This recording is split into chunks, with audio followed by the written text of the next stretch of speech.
When we think about environmental sustainability, we often think about solar panels or bicycles. But there is another sector that can create thousands of new jobs: repair.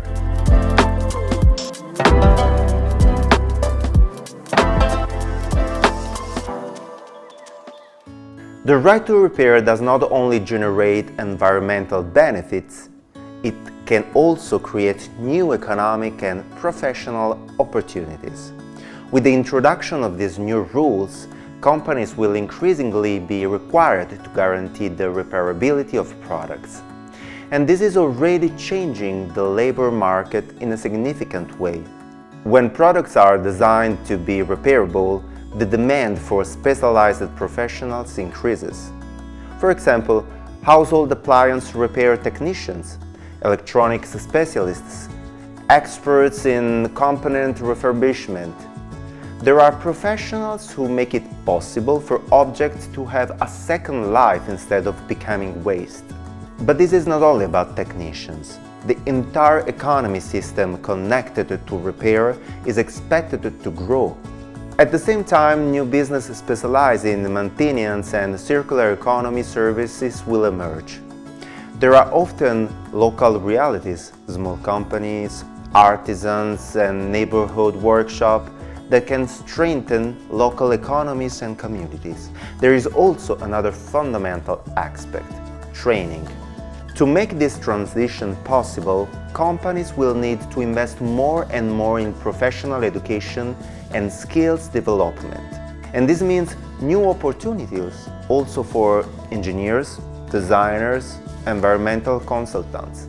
Professionals who are increasingly asked to design products that are more durable, repairable, and environmentally sustainable. Among the emerging professions, there are several rules that are becoming more and more important. For example, the ecodesign project manager, who helps companies design products while reducing environmental impact and maintaining quality and functionality.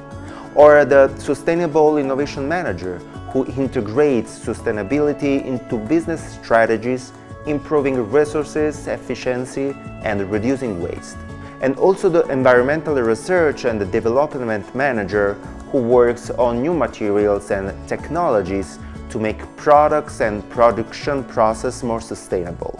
In other words, the right to repair is not only an environmental policy, it is also a tool to innovate the economy and to create qualified jobs distributed across local territories with a strong social impact.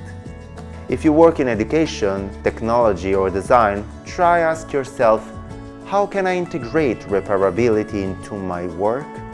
Because skills related to repair and sustainability will become more and more important in the years ahead. The future will not be made only of new products.